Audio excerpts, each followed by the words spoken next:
تو اس وجہ سے ہو رہا ہے، سورہ بقرہ پڑھنے کی وجہ سے ایسا ہوتا ہے۔ بہت سارے لوگوں نے کہا تھا کہ پڑھنا نہیں، اس کو رات میں نہیں پڑھنا یا ایسے نہیں پڑھنا، یہ تمام چیزیں آپ کے دماغ میں آ رہی ہوں گی نا، تو وہ شیطان جو ہے وہ آپ کے دماغ میں وسوسے ڈالتا ہے۔ لیکن آپ نے کیا کرنا ہے، آپ سب نے ثابت قدم رہنا ہے۔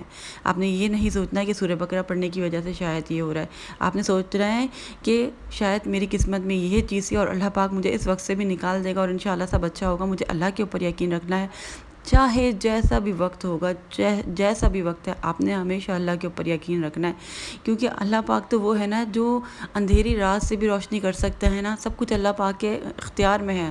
اللہ سب سے بڑا ہے، ہماری تمام پرابلم سے بڑا ہے، ہر چیز سے بڑا اللہ تعالیٰ ہے۔ بس آپ اس کو پڑھتے رہیں۔ میرے ساتھ بھی ایسا ہوا تھا، میرے ساتھ بھی بہت مسئلے مسائل آئے تھے، لیکن میں نے اس طریقے سے نہیں سوچا تھا۔ میں نے آپ کو بتایا کہ میں اچانک سے ICU میں چلی گئی تھی، میری بہت زیادہ طبیعت خراب ہو گئی تھی، لیکن وہاں جا کر میں نے اللہ تعالیٰ سے بدگمانی نہیں کی، اللہ کے کلام سے بدگمانی نہیں کی۔ میں تو سورہ بقرہ پڑھ رہی تھی، میں تو کافی ٹائم سے پڑھ رہی تھی نا، لیکن میں نے یہ سوچا شاید اس میں میری بہتری تھی، شاید یہ میری پرانی بیماری تھی اور اللہ تعالیٰ نے مجھے دکھا دیا اگر یہ بھی میری بیماری آگے بڑھ جاتی تو کوئی مسئلہ ہو سکتا تھا۔ بہت ساری چیزیں ہمیں سمجھ نہیں آتی جو اللہ پاک ہمارے لیے کر رہے ہوتے ہیں نا، ہمیں وقتی طور پہ شاید کچھ چیزیں بری لگ رہی ہوتی ہیں نا، لیکن اس میں ہماری بھلائی ہوتی ہے۔ تو پازیٹیوٹی بہت ضروری ہے۔ مجھے پتہ ہے یہ چیزیں بہت زیادہ مشکل ہوتی ہیں۔ دیکھیں جب آپ اللہ تعالیٰ کے اوپر توکل کرنا چاہتے ہیں نا تو یہ آسان نہیں ہوتا۔ آپ اتنی مشکلوں میں گریں، آپ اتنی پریشانی میں، ایک طرف آپ کو کوئی راستہ نظر نہیں آ رہا، پھر آپ کو لوگ کہتے ہیں کہ آپ اللہ کے اوپر توکل کرو، تو آپ کے لیے آسان نہیں ہوتا۔ آپ بہت ڈگمگا رہے ہوتے ہیں، بہت سوچے ہوتی ہیں، شیطان کے وسوسے بھی ہوتے ہیں، لیکن اللہ تعالیٰ جو ہے نا آپ کی کوشش دیکھتا ہے کہ آپ کوشش تو کر رہے ہیں نا، مجھے اللہ پر یقین کرنا ہے، ٹھیک ہے؟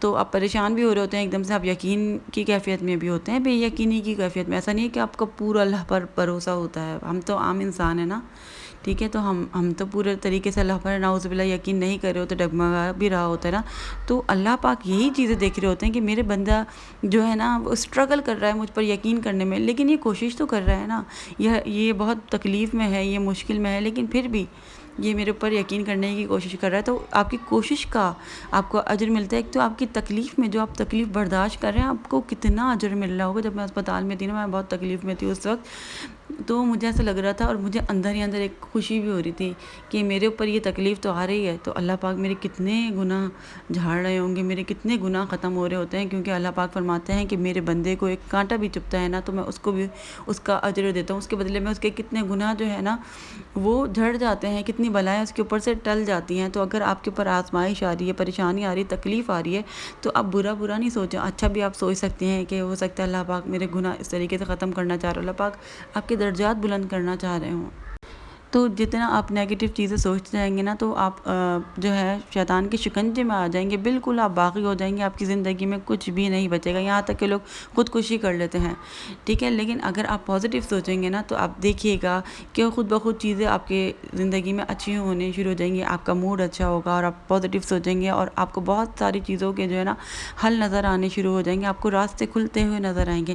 لیکن اگر ہم نیگیٹو سوچیں گے تو آپ کا دماغ بند ہو جائے گا، آپ کا دماغ سوچنا بند کر دے گا، کیونکہ آپ کی دماغ سوچیں جو ہوتی ہے نا وہ آپ کے دماغ کو شل کر دیتی ہیں، بالکل سن کر دیتی ہیں، تو آپ کے اندر جو سوچنے سمجھنے کی صلاحیت ہوتی ہے وہ ختم ہو جاتی ہے۔ ہر چیز کا جو ہے نا حل موجود ہوتا ہے اور اللہ پاک بھی راستے بناتے ہیں، تو حل سوچا کریں، یہ نہیں کہ آپ ہر وقت جو ہے نا نیگیٹو سوچیں کہ کچھ نہیں ہو سکتا، راستے بند ہیں، کچھ نہ کچھ راستہ نکل ہی آتا ہے، تو اچھائی کی طرف جایا کریں۔ اس ویڈیو کا مقصد جو ہوتا ہے نا صرف آپ لوگوں کو موٹیویٹ کرنا ہوتا ہے، کہ مجھے پتہ ہے آپ لوگ بہت زیادہ پریشان ہیں، بہت ساری بہنیں مجھے کہتی ہیں کہ آپ کی ویڈیو ہم دیکھتے ہیں، سنتے ہیں تو ہمیں بہت زیادہ دلی سکون ملتا ہے، تو میرا مقصد یہی ہوتا ہے کہ آپ لوگوں کا ایمان تازہ ہو، اللہ پاک پر آپ کا توکل بڑھے، تو سکون جو ہے نا اسی میں ملتا ہے کہ ہم اللہ پر توکل کرتے ہیں۔ یقین جانیں کہ زندگی کی جو پریشانیاں ہیں نا، ایسا نہیں ہو سکتا آپ ہمیشہ خوش رہیں، زندگی بنی ہی ایسی ہے ہماری، اللہ پاک نے ہمیں بھیجا ہے دنیا میں آزمائش کے لیے ہی بھیجا ہے نا، کہ ہماری آزمائش ہوگی، ہر طریقے سے آپ کو آزمایا جائے گا، آپ کو اولاد سے بھی آزمایا جائے گا، مال سے بھی آزمایا جائے گا، آپ کو جان سے، صحت سے، ہر چیز سے اللہ پاک آپ کو آزمائیں گے۔ آپ مسلمان ہیں، آپ کو یہ چیز پتہ ہونی چاہیے نا، تو زندگی میں پریشانیاں بھی آئیں گی، لیکن آپ نے اس کا ہمت سے جو ہے نا مقابلہ کرنا ہے. آپ نے ہمیشہ اپنے اللہ تعالیٰ کو اپنے ساتھ رکھنا ہے. آپ پہ پریشانی آئے آپ نے اللہ کا ساتھ مانگنا ہے, آپ نے ذکر کرتے رہنا ہے, آپ نے نماز سے مدد مانگنی ہے. اس طریقے سے آپ کے لیے بہت بہت بہت زیادہ آسانیاں ہوں گی. آپ کا نصیب بہت بلند ہوگا. اللہ پاک کے ساتھ ہمیشہ جو ہے نا اللہ سے اپنا ایک کانٹیکٹ بنائیں, اپنا رابطہ رکھیں اللہ تعالیٰ سے. رابطہ کیسے ہوتا ہے؟ نمازوں کے ذریعے سے ہوتا ہے بہت اچھا, تہجد کے ذریعے سے ہوتا ہے, سورہ بقرہ قرآن کے ذریعے سے اللہ سے ہمارا بہت اچھا سا رشتہ بن جاتا ہے. تو ان چیزوں کو کبھی مت چھوڑیں. اور شیطان کا کام ہوتا ہے بہکانا. ابھی آپ سورہ بقرہ پڑھنا چاہ رہے ہوں گے تو وہ آپ کو اس طریقے سے ٹالتا رہے گا کہ نہیں چھوڑو, ابھی تو کچھ اور کام کر لیتے ہیں, یہ تو بہت بڑی اچھا تھوڑی سی پڑھ لیتے ہیں, چھوڑ دیتے ہیں, ہے نا, ابھی یہ کام کرنا ہے, ابھی یہ کام کرنے سے اچھا ہم کوئی بڑی چھوٹی سورہ پڑھ لیتے ہیں اگر نہیں پڑھی جا رہی تو. اس طریقے سے چیزیں ہوتی ہیں نا, شیطان ہمیں ٹالتا رہتا ہے. ایسا نہیں ہے کہ وہ ہمیں کسی برے کام میں لگا دے گا, وہ ہمیں اچھے کام میں بھی لگا دے گا. جیسے نماز جو ہے وہ آپ کی سب سے پہلے فرض نماز ہے, اس کو کسی بھی حال میں آپ چھوڑ نہیں سکتے. تو شیطان کیا کرے گا کہ آپ کو فرض سے ہٹانے کے لیے, آپ کے قرآن شریف پڑھ رہے ہیں, جیسے نماز کا ٹائم ہو رہا ہے تو وہ سوچے گا آپ کو اس میں لگا دے گا کہ آپ قرآن پاک پڑھتے رہیں, کیونکہ فرض آپ کا چھوٹ جائے گا اس طریقے سے نماز. تو جب نماز قضا ہو جاتی ہے تو آپ کو پتہ ہے کہ کتنا زیادہ اس کا گناہ ملتا ہے نا ہمیں, تو آپ کو اچھے کام میں بھی لگا سکتا ہے. تو آپ اس چیز کو سمجھیں. میں بہت اچھی طریقے سے یہ چیز سمجھ گئی ہوں, کیونکہ جب میں نماز پڑھنے کے لیے جا رہی ہوتی تو مجھے لگتا تھا کہ اب تو میں ٹائم پہ نماز پڑھوں گی, اور میں وضو کرنے جاتی تھی, اور میں وضو کرنے جاتی تھی تو میں سوچتی تھی پہلے میں فیس واش کر لوں, پھر میں یہ چیز کر لوں. بہت ساری چیزیں میرے دماغ میں آتی رہتی تھیں اور میرا ٹائم جو ہے نا نماز کا نکل جاتا. میرے ساتھ بہت دفعہ ایسی ہی چیزیں ہوئی ہیں. پھر مجھے بہت زیادہ دکھ ہوا اور میں سمجھ گئی کہ یہ شیطان کی ٹرک ہوتی ہے, یہ مجھے چیزوں میں الجھا دیتا ہے. جب نماز کا ٹائم ہو آپ نے بالکل کھڑے ہونا, بالکل سوچنا نہیں ہے, جیسے مردہ ہوتا ہے نا بالکل کھڑا ہو گیا, ایک دم سے آپ نے کھڑا ہونا, جانا ہے وضو کرنا اور جا نماز پہ جا کر کھڑے ہو جانا ہے. بس جتنا آپ سوچتے رہیں گے آپ کے جو ارادے ہیں نا وہ کمزور ہوتے جائیں گے. تو سوچے جو ہے نا ویسے بھی انسان کو کمزور کر دیتی ہیں. آپ لوگوں نے سوچنا نہیں ہے, بس اللہ کا ذکر کرنا ہے.